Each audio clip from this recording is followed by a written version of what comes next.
മദ്യനയ അഴിമതി കേസിൽ അരവിന്ദ് കെജ്രിവാളിന് തിരിച്ചടി. കെജ്രിവാളിനെ പ്രോസിക്യൂട്ട് ചെയ്യാൻ അനുമതി നൽകി ലഫ്റ്റനന്റ് ഗവർണർ. ഇഡിയാണ് ലഫ്റ്റനന്റ് ഗവർണറുടെ അനുമതി തേടിയിരുന്നത്. വിവരങ്ങളുമായി ഗൗതം ചേരുന്നു. ഗൗതം, വാർത്തയുടെ വിവരങ്ങൾ.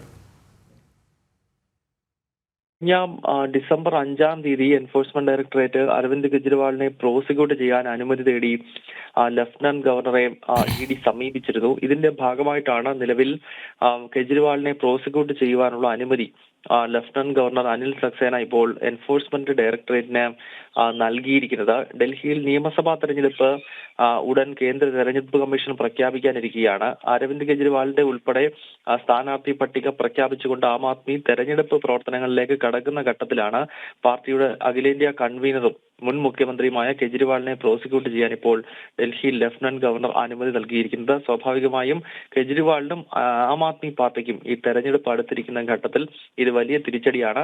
നേരത്തെ കഴിഞ്ഞ മാർച്ച് 21-ന് കെജ്രിവാളിനെ ഇഡി അറസ്റ്റ് ചെയ്തിരുന്നു. പിന്നീട് സെപ്റ്റംബറിലാണ് ജാമ്യം ലഭിച്ചത്.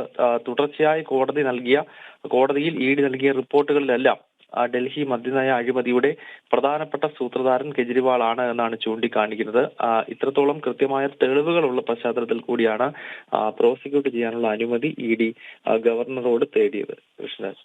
ശരി, മദ്യനയ കേസിൽ അരവിന്ദ് കെജ്രിവാളിന് തിരിച്ചടി. വിവരങ്ങൾ നൽകുകയായിരുന്നു ഗൗതം.